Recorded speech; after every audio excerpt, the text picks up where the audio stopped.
अब देखिए 1861 का अधिनियम अब धीरे धीरे क्यों इंपॉर्टेंट, इसके लिए 3-4 पॉइंट इंपॉर्टेंट, बस आपको इतना ही याद रखना। देखिए इस अधिनियम के माध्यम से हमने क्या किया कि पहली बार तीन भारतीयों को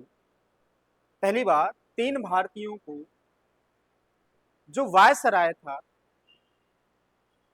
वो विधायिका में नॉमिनेट कर सकता, क्या कर सकता था, नॉमिनेट। नॉमिनेशन और इलेक्शन अलग अलग होता है। नॉमिनेशन का मतलब है मेरे पसंद का कोई व्यक्ति को मैं नॉमिनेट कर दूं, इलेक्शन का मतलब है चुनाव होंगे, जो जीतेगा वही जीतेगा। नॉमिनेशन में जैसे आपको पढ़ा होगा कि लोकसभा में या जो विधानसभा होती है उसमें एंग्लो इंडियन नियुक्त किए जाते हैं, अपॉइंट किए जाते हैं। इसी तरह आपने सुना होगा कि जो राज्यसभा उसमें राष्ट्रपति 12 सदस्यों को नॉमिनेट करता, वो चुने नहीं जाते, उनका इलेक्शन नहीं होता। 12 सदस्यों को वो देखते हैं कहां से हैं, अच्छा फील्ड है, 4 फील्डों से चुने जाते हैं और उन्हें राज्यसभा का सदस्य बना दिया। इसी तरह पहली बार इस नॉमिनेशन की प्रक्रिया चालू हुई थी 1861 के माध्यम से, और किनको, 3 लोगों को पहली बार नॉमिनेशन दिया गया। आपसे नॉमिनेशन नहीं पूछेगा, कभी नहीं पेपर में पूछेगा, लेकिन मैं बता दूं, एक थे बनारस के राजा, और राजा का नाम मुझे पता नहीं क्योंकि पेपर में आता नहीं और न मुझे कहीं मिला। एक थे पटियाला के महाराजा, एक व्यक्ति का नाम मुझे याद है जिसका नाम है सर दिनकर राव। सर दिनकर राव आपसे पेपर में नहीं पूछेगा, आपसे सिर्फ इतना ही पूछेगा कि पहली बार वायसराय ने नॉमिनेशन की प्रक्रिया किस अधिनियम के माध्यम से, सिर्फ इतना ही। आपसे कभी नहीं पूछेगा कितने सदस्यों का किया, किनके नाम, कभी नहीं, ठीक। आपको सिर्फ इतना याद। दूसरा, वायसराय को इस एक्ट के माध्यम से एक अध्यादेश जारी करने का अधिकार मिला जिसकी अवधि थी 6 माह। अध्यादेश का मतलब होता है इंग्लिश में ऑर्डिनेंस। अध्यादेश का अधिकार आज भी भारत के राष्ट्रपति, भारत और राज्य के गवर्नर के पास होता है। अध्यादेश का मतलब ये होता है कि जब आपकी विधायिका का सत्र ना चल रहा हो, जैसे मीटिंग वूटिंग ना चल रही हो, छुट्टी में हो, आराम से मौज मस्ती काट रहे हो, लेकिन अचानक से हमें देश में कानून बनाने की जरूरत पड़ी है। अब जब कानून तो हमने यही पढ़ रखा है कि वो संसद बनाएगी केंद्र के लिए और राज्य में विधानसभा बनाएगी, लेकिन इनकी मीटिंग हो ही नहीं रही उस समय, क्योंकि हर समय मीटिंग नहीं होती। एक सत्र बुलाए जाते हैं 20 दिन 25 दिन, उसी दिन खूब सारे काम होते हैं, लेकिन बाकी दिन छुट्टी होती है। अब इन छुट्टी के दिन कोई कानून अचानक से बनाना पड़ जाए तो राष्ट्रपति क्या करता है, आराम से एक पत्र जारी करेगा। उस पत्र में जो जो कानून बनाने होंगे वो पॉइंट लिख दिए जाएंगे और इसी पत्र को ही अध्यादेश कहा जाता है। मतलब ये राष्ट्रपति का आदेश है कि ये अगले 6 माह तक लागू रहे, और वो वैसे ही इसको उस तरह मान्यता दी जाएगी जैसे कोई कानून संसद से या विधानसभा से बनता है। अध्यादेश का सिंपल सा मतलब है आपातकालीन के दौरान या इमरजेंसी में कोई अध्यादेश या कोई नियम जब बनाना होता है तो इस शक्तियों का प्रयोग किया जाता है। जैसे वर्तमान में भारतीय संविधान का जो अनुच्छेद 123 है, कौन सा, 123, प्रेसिडेंट को इस आर्टिकल के तहत आज भी अध्यादेश की शक्तियां मिली हो। तो एक तरह से अध्यादेश का जो प्रोविजन है, मान के चलिए उसका मूल क्षेत्र कहां का है, 1861 का। इसी तरह राज्यपाल के पास भी आर्टिकल 213 के तहत इसी तरह का अध्यादेश का अधिकार है। मैं सारे के सारे अध्यादेश आर्टिकल पढ़ाऊंगा अभी, लेकिन समझाने के लिए, एग्जाम्पल के लिए। तो आपसे पेपर में खूब बार पूछेगा कि पहली बार वायसराय को अध्यादेश जारी करने का अधिकार किसके माध्यम से दिया गया, 1861। तीसरा पॉइंट, लॉर्ड कैनिंग ने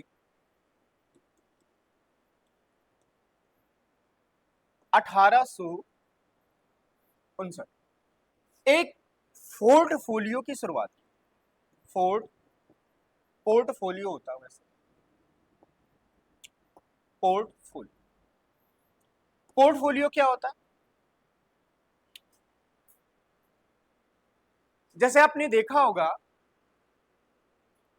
कि मंत्री जो होते हैं, राज्यपाल होते हैं, जो अधिकारी होते हैं, कर्मचारी होते हैं,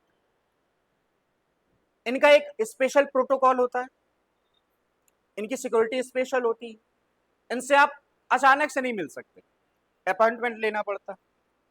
पोर्टफोलियो का सिंपल सा यहां तात्पर्य था कि अब मंत्री परिषद में जैसे हर एक विभाग को एक एक मंत्री को दे दिया जाता है, जैसे रक्षा मंत्रालय बना दिया गया, गृह मंत्रालय बना दिया गया, शिक्षा मंत्रालय बना दिया गया, स्वास्थ्य मंत्रालय बना दिया गया।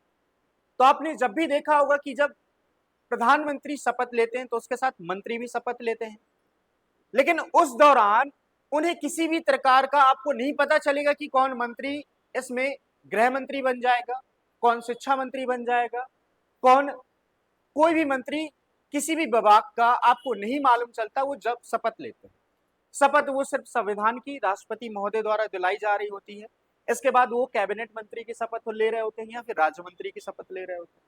लेकिन आपने सुना होगा कि कुछ दिन बाद आपको पता चलता है कि हमारे देश का गृह मंत्री इसे नियुक्त किया गया, हमारे देश का रक्षा मंत्री इसे नियुक्त किया गया, होम मिनिस्टर और हेल्थ मिनिस्टर इसे बनाया गया, एजुकेशन मिनिस्टर इसे बनाया गया, रेलवे मिनिस्टर इसे बनाया गया। पोर्टफोलियो का सिंपल सा तात्पर्य है विभागों को क्रम के अनुसार मंत्रियों को बांटना। पोर्टफोलियो सिंपल सा तात्पर्य है विभागों को, उनको मंत्रियों को क्रम के अनुसार से बांटना, इसी को पोर्टफोलियो कहा जाता है। पहले उसके पास सदस्य तो थे, लेकिन स्पेशल कोई मंत्री नहीं नियुक्त किया जाता था कि आप रक्षा मंत्री हैं, आज आपसे रक्षा मंत्री वाले काम करेंगे, आप स्वास्थ्य मंत्री हैं, स्वास्थ्य मंत्री वाले काम करेंगे। अब इस पोर्टफोलियो का जब लॉर्ड कैनिंग ने शुरुआत की थी 1859 में, तो उसे औपचारिक मान्यता नहीं मिली थी। उसने शुरुआत तो कर दी थी, लेकिन औपचारिक मान्यता किसके माध्यम से मिली? 1861 के माध्यम से।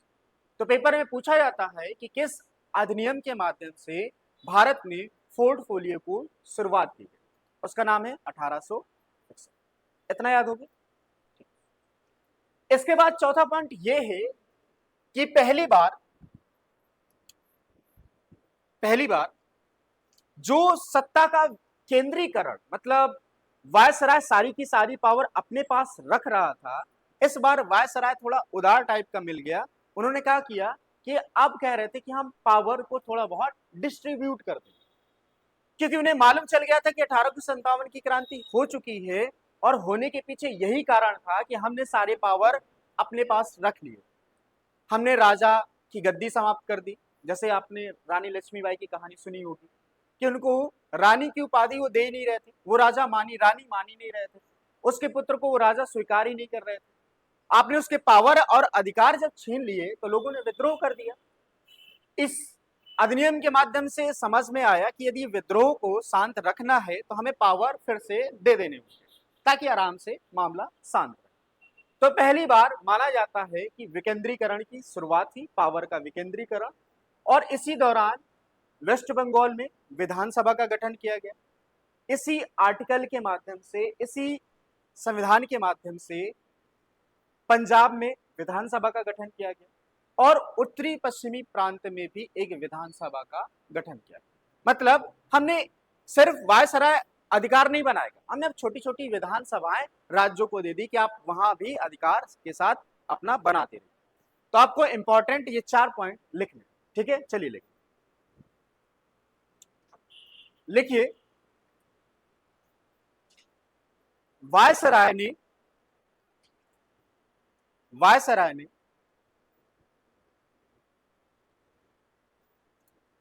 पहली बार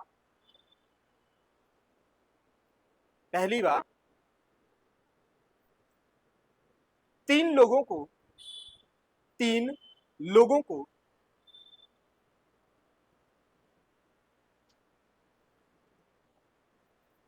नॉमिनेटेड या नॉमिनेशन के माध्यम से, इंग्लिश में ही लिख सकते हैं, नॉमिनेटेड या नॉमिनेशन के माध्यम से, नॉमिनेशन के माध्यम से अपनी कार्यपालिका में शामिल किया, नॉमिनेशन के माध्यम से अपनी कार्यपालिका में शामिल। लिख गया। दूसरा पॉइंट लिखिए, पहली बार वायसराय को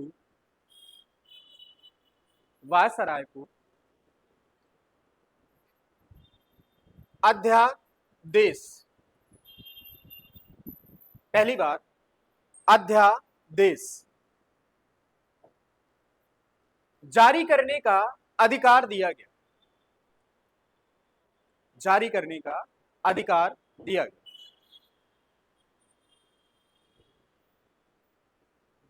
जो 6 माह तक लागू रह सकता, जो 6 माह तक लागू रह सकता था।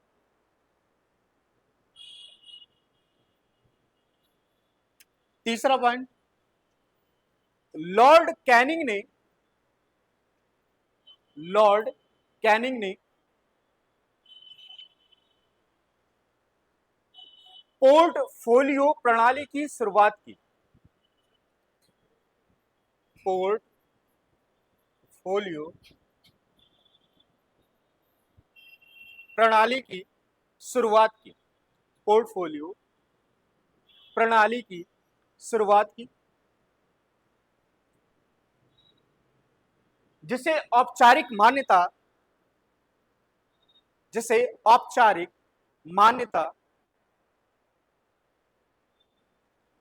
इस अधिनियम के माध्यम से दी गई, औपचारिक मान्यता इस अधिनियम के माध्यम से दी गई।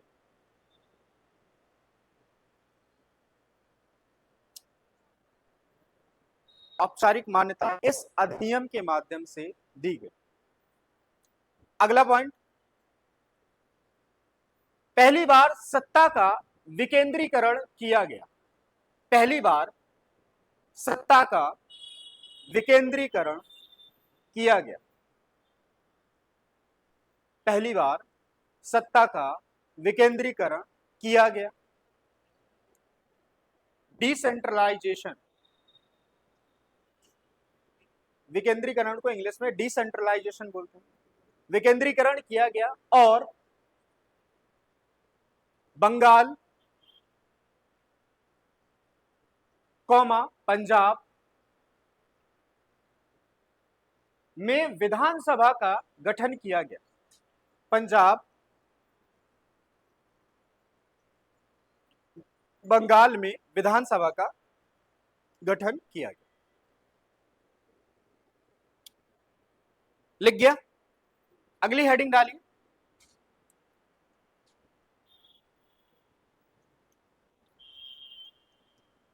भारत शासन अधिनियम 1892,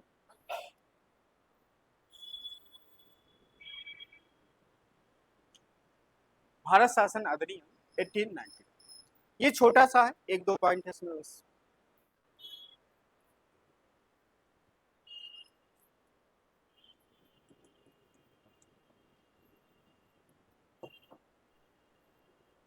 अब देखिए इसमें क्या था,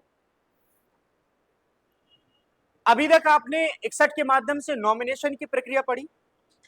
अब पहली बार क्या किया गया, भारत में नॉमिनेशन के माध्यम से तो सदस्य चुने ही जाएंगे, लेकिन पहली बार अब इलेक्शन के माध्यम से भी लोगों का चुनाव किया गया।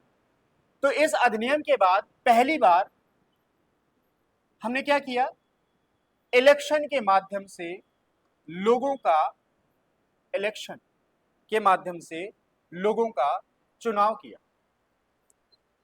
ठीक, आपसे नहीं पूछेगा कि किसे चुना गया, नहीं पेपर में पूछता। दूसरी बात, पहली बार क्या किया गया कि जो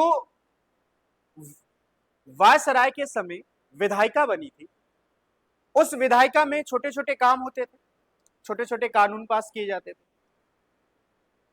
लेकिन उस कानून को बनाने में किसी भारतीय की भूमिका नहीं रहती थी तो लेकिन सीमित रहती थी। मतलब वो किसी तरह के कोई नया प्रस्ताव नहीं पेश कर सकते थे, उस पर बहस नहीं कर सकते थे, उस पर किसी तरह का संशोधन नहीं ला सकते थे।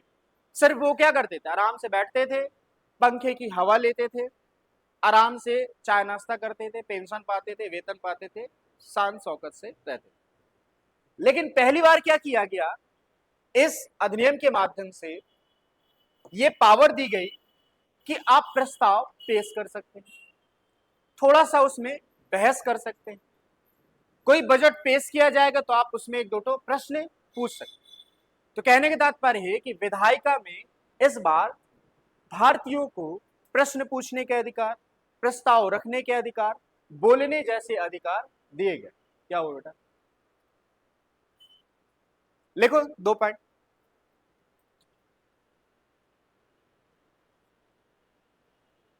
लिखो, इस अधिनियम के माध्यम से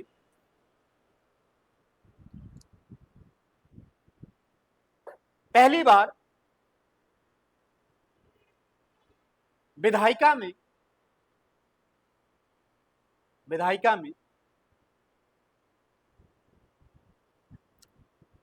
इलेक्शन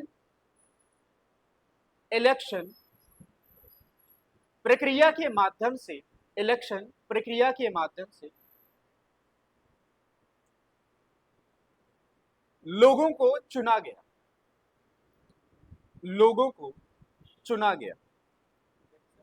इलेक्शन प्रक्रिया के माध्यम से लोगों को चुना गया। दूसरा पॉइंट, पहली बार विधायिका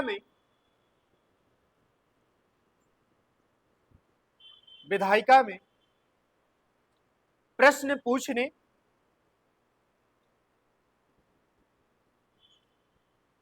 प्रस्ताव रखने जैसे अधिकार दिए गए। प्रश्न पूछने, प्रस्ताव रखने जैसे अधिकार दिए गए।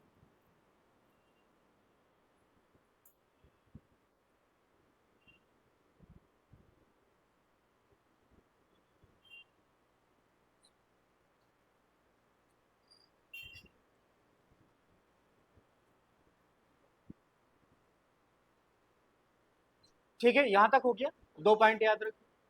अगली हेडिंग डालिए, भारत शासन अधिनियम 1909।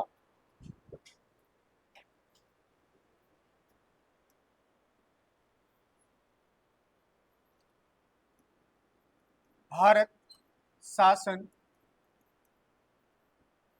अधिनियम 1900, ये इंपॉर्टेंट।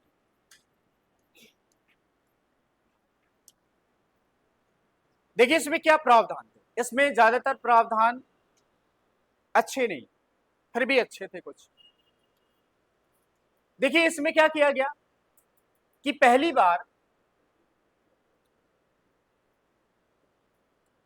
इसके माध्यम से यह किया गया कि जो मुस्लिम वर्ग था उसे पृथक निर्वाचन के सिद्धांत के तहत आरक्षण जैसी व्यवस्था शुरू की।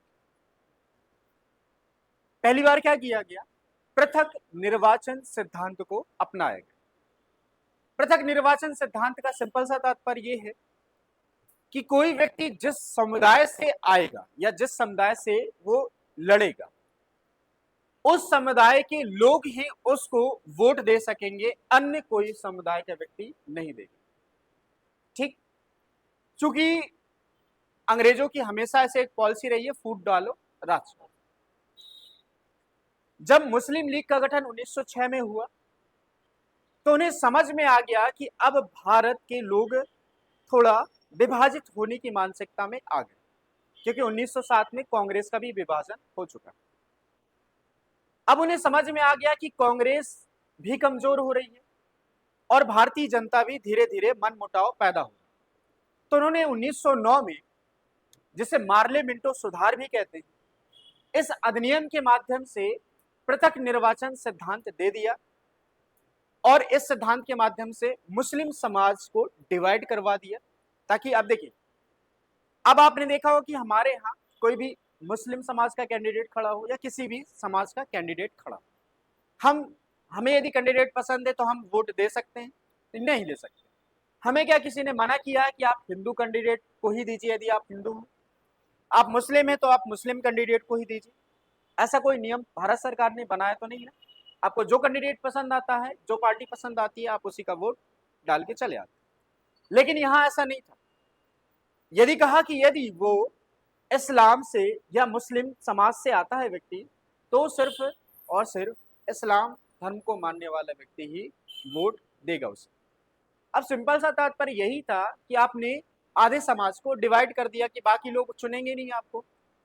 लेकिन कानून बनाने में भूमिका उसकी तो रहेगी, चाहे वो वहां पर इस्लाम का व्यक्ति हो या ना। मान के चलिए 50% मुसलमान इस्लाम धर्म को मानने वाले हैं, 50% अन्य धर्म को मानने वाले हैं, लेकिन 50% ने ही उसका चुनाव किया। चुनने के बाद वो विधायिका जाएगा, कानून बनाएगा, लेकिन कानून वो 50% अन्य लोगों के लिए तो बनाएगा, सिर्फ 50% वालों के लिए नहीं बनाएगा ना, वो सबके लिए बनाएगा, पूरे समाज के लिए बनाएगा। तो एक तरह से विभाजन की मानसिकता यहां से पैदा हो। ठीक।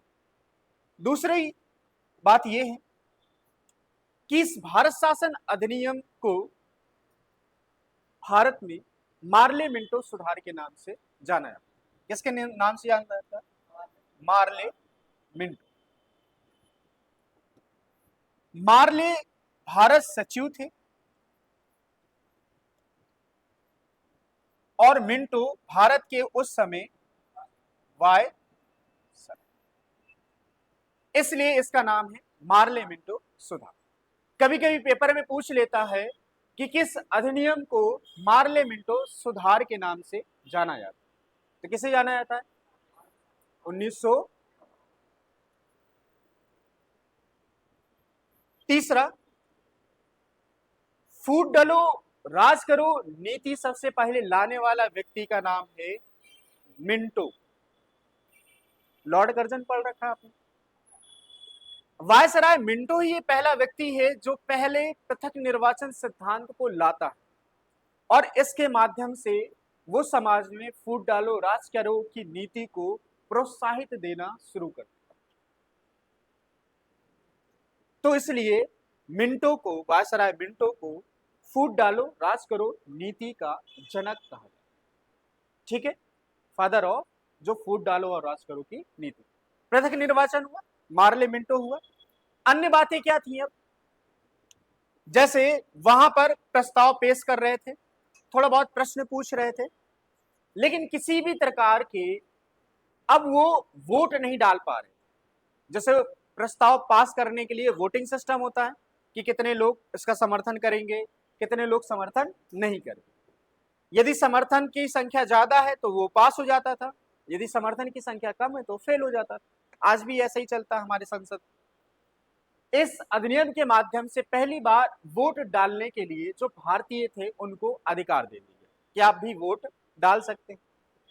आप भी बजट, किसी भी प्रकार का कोई प्रोविजन यदि लाना चाहते हैं या अपने क्षेत्र के लिए बजट के लिए पैसा मांगना चाहते हैं तो आप इस अधिनियम के माध्यम से आपको हम शक्तियां दे रहे हैं। तो आपको 3 पॉइंट इसमें ध्यान रखना। लिखिए इसमें,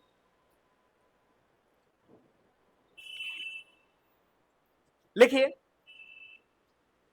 पहली बार मुसलमानों के लिए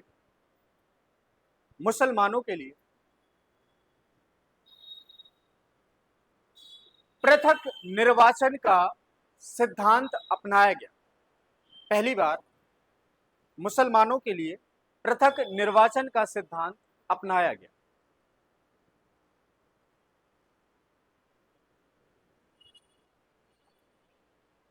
अपनाया गया जिसके माध्यम से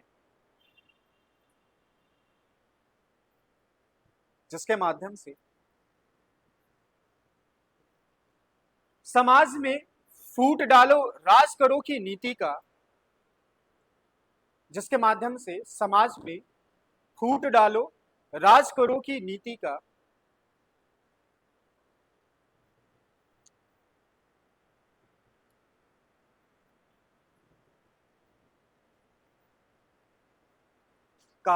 पालन किया गया। फूट डालो राज करो नीति का पालन किया गया तथा वायसराय मिंटो को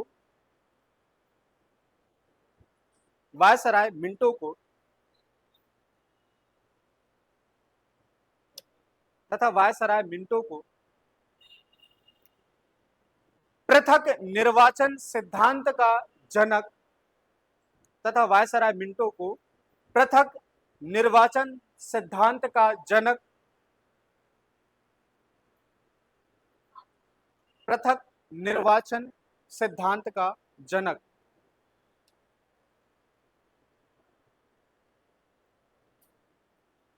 भी कहा गया। पृथक निर्वाचन सिद्धांत का जनक भी कहा गया। अगला पॉइंट, इस अधिनियम को मार्ले मिंटो सुधार भी कहते हैं।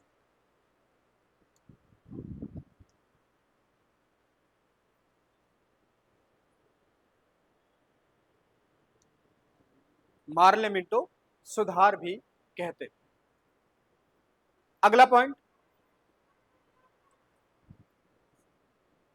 विधायिका में पहली बार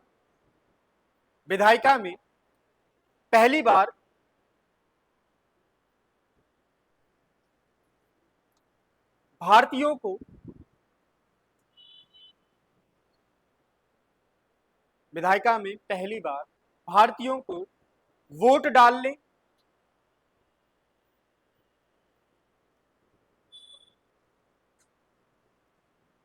संशोधन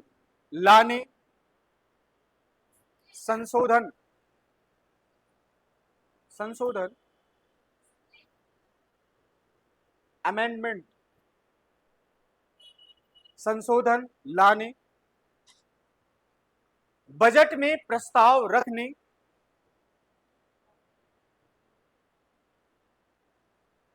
जैसे अधिकार दिए गए।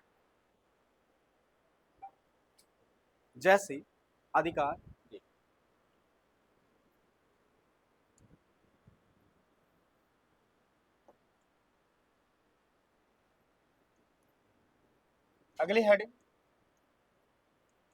भारत शासन अधिनियम 1900।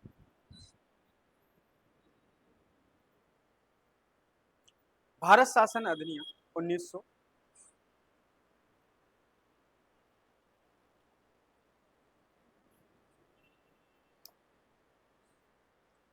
देखिए, इसमें तीन चार नहीं, इसमें ज्यादा बात है, आपको समझनी होगी। देखिए, पहला पॉइंट ये है, जो विधायिका थी, विधायिका में जैसे हमारे यहाँ संसद में सदस्य होते हैं, जैसे लोकसभा में कितने सदस्य, अधिकतम कितने सदस्य हो सकते हैं? वर्तमान में 550 हो सकते हैं, लेकिन मूल संविधान में 552 थे। कितने थे? 552। क्या किया गया कि भारत सरकार ने 2 एंग्लो इंडिया सदस्यों की संख्या हटा दी, इसलिए अब संविधान में कितने बचे हैं? 550। लेकिन अभी भी चुनाव कितने पर होता है? 545 या 43? 43 पर होते हैं। 543 सदस्यों को हम इलेक्शन प्रोसेस के माध्यम से चुना जाता है। बाकी सदस्यों की संख्या हमने अपने पीओके के लिए छोड़ रखी। जब हम कभी भविष्य में कब्जा करेंगे तो 7 सीटें पीओके की। देखिए, विधायिका का मतलब है सिंपल सा है कि जैसे यूपी में विधानसभा की सीटें कितनी हैं? 403 है। और 403 सदस्यों में से हम कितने सदस्यों को चुनते हैं?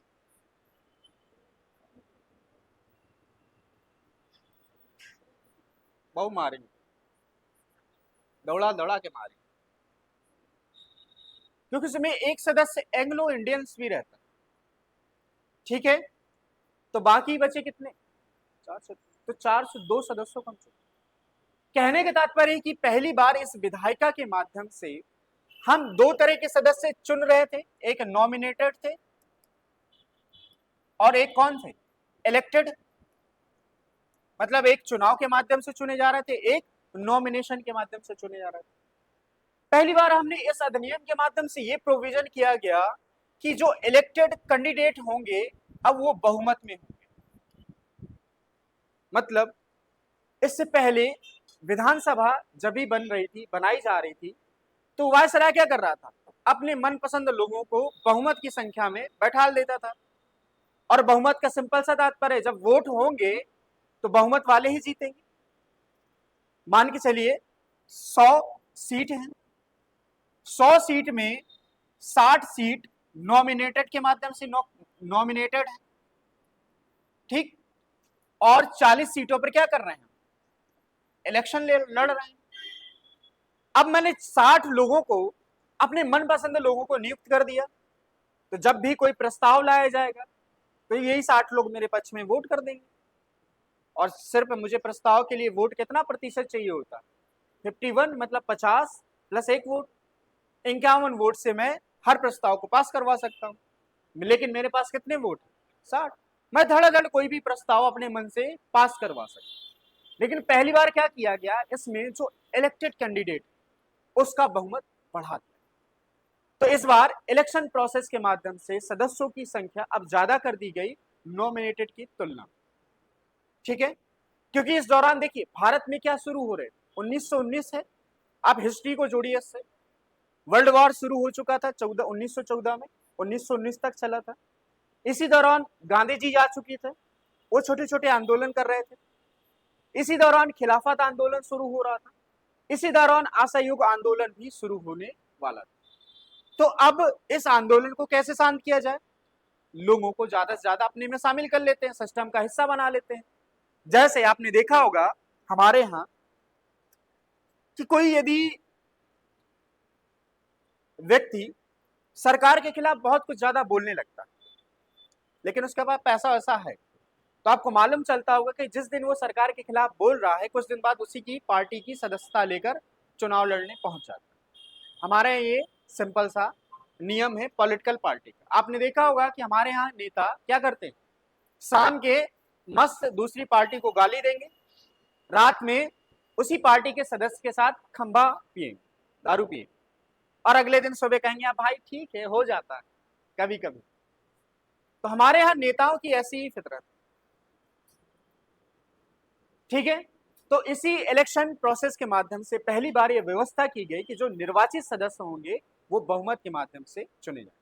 पेपर में क्वेश्चन बना करता है कि पहली बार किस अधिनियम के माध्यम से विधायिका में निर्वाचन के माध्यम से बहुमत की संख्या सर्वाधिक थी या पहली बार लाई गई।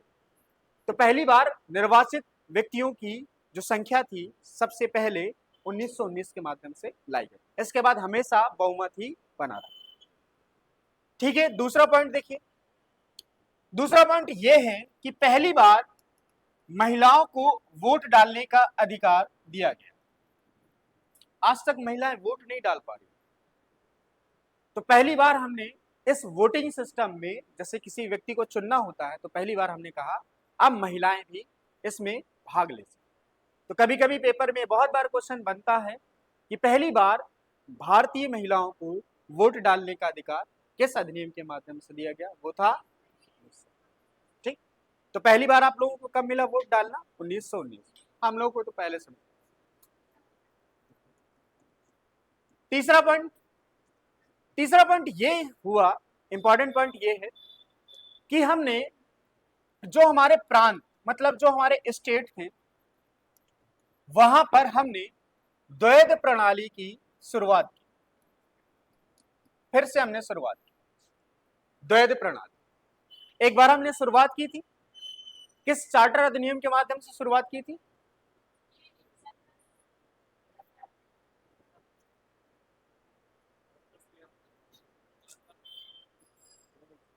ये हाल है, परसों ही पढ़ाया।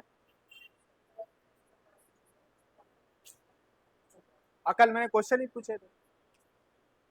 1784। क्यों भूल जाते हो? Board of director, board of control. यदि आप सोचिए कि आप सिर्फ 3 पन्ने आपको ध्यान नहीं है, तो सोचिए जिस दिन 30 पन्ने हो जाएंगे तो पहली लाइन तो है तौबा, मुझे नहीं मालूम कि याद हो। तो पहली बार प्रांतों में द्वैध प्रणाली की शुरुआत की गई इस अधिनियम के माध्यम से। क्या ही समझाओ, द्वैध प्रणाली पता है ना। चौथा पॉइंट, पहली बार यह किया गया कि अब जो बजट वायसराय बनाता था, वायसराय की कार्यकारिणी बनाती थी, आराम से अपने मन से पास करवा लेती। इस बार कहा गया कि यार बजट जो होगा केंद्र अपना अलग बनाएगी और राज्य अपना अलग बनाएगी। बजट को हमने डिवाइड कर, जैसे आपने देखा होगा कि हमारे यहाँ भारत सरकार का बजट अलग आता है और हर राज्य समय समय पर अपने राज्यों के बजट समय समय पर पेश करता। आपने देखा उत्तर प्रदेश सरकार अलग से पेश करती है बजट, और भारत सरकार में जो निर्मला हमारी फाइनेंस मिनिस्टर हैं वो पेश करते। ठीक है, तो पहली बार इस बजट प्रणाली को केंद्र में और राज्यों में डिवाइड कर दिया। इससे पहले क्या हो रहा था, वायसराय दोनों के लिए एक ही साथ पास करवा लेते, अलग अलग अधिकार नहीं। ठीक है, पांचवा पॉइंट यह है कि पहली बार हमने ये किया कि जो हमारा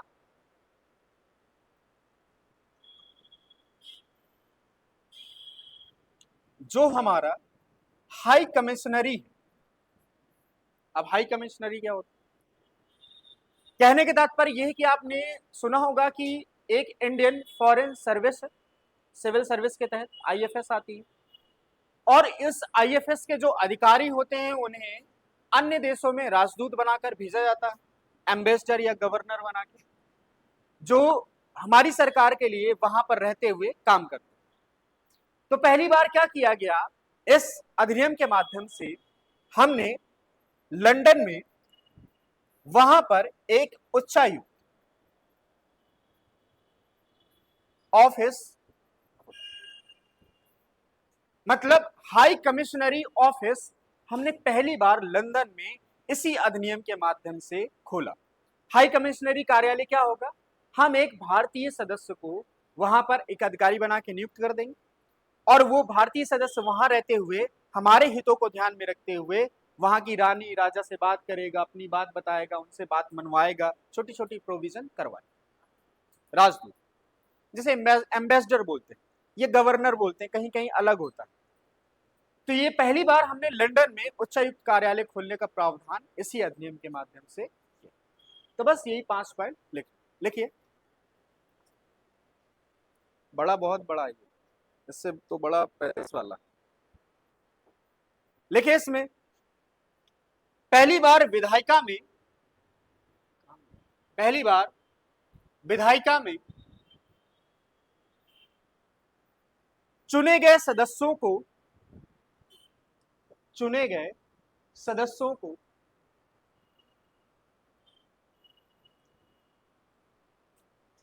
बहुमत प्रदान किया गया। चुने गए सदस्यों को बहुमत प्रदान किया गया। दूसरा पॉइंट,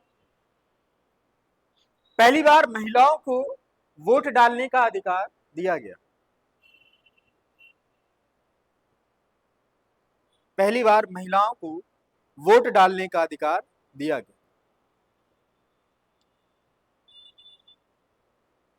तीसरा पॉइंट,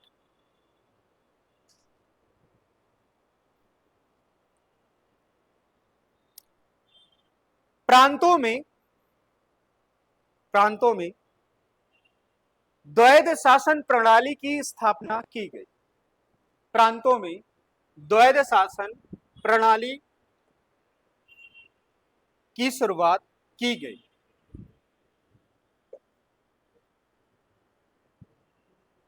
द्वैध शासन प्रणाली की शुरुआत की गई जिसमें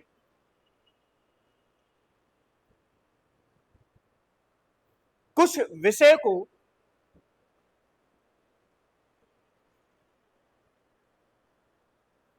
विषय को आरक्षित वर्ग में, कुछ विषय को आरक्षित वर्ग में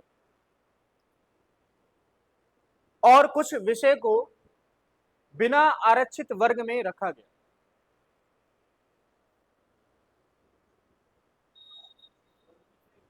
कुछ विषय को आरक्षित वर्ग में और कुछ विषय को बिना आरक्षित वर्ग में रखा गया। अगला पॉइंट,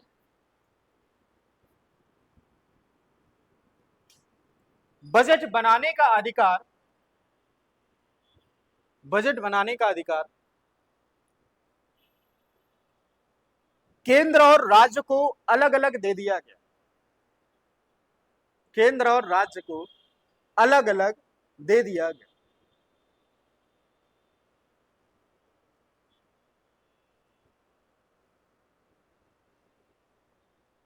अगला, केंद्र और राज्य को अलग अलग दे दिया गया। अगला, लंदन में उच्चायुक्त कार्यालय, उच्चायुक्त कार्यालय खोलने का प्रावधान रखा गया। लंदन में उच्चायुक्त कार्यालय खोलने का प्रावधान रखा गया। उच्चायुक्त कार्यालय खोलने का प्रावधान रखा गया। अगला लिखो,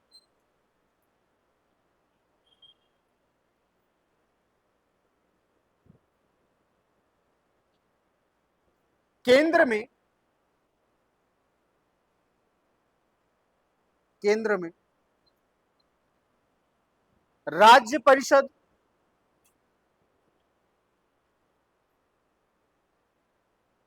और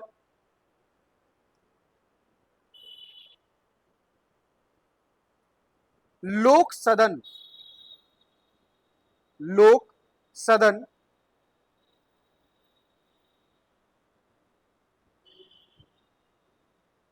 जैसी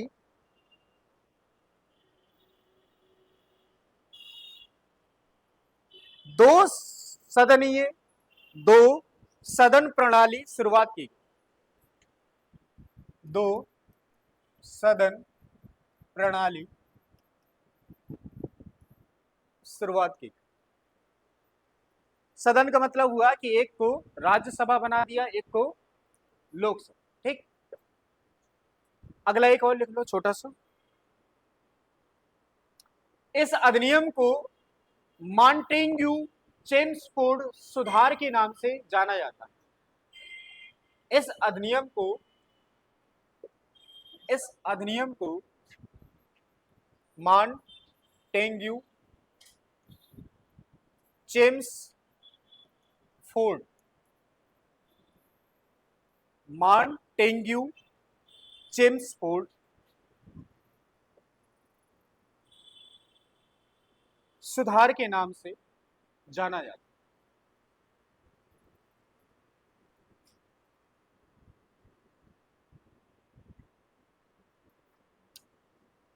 ठीक है।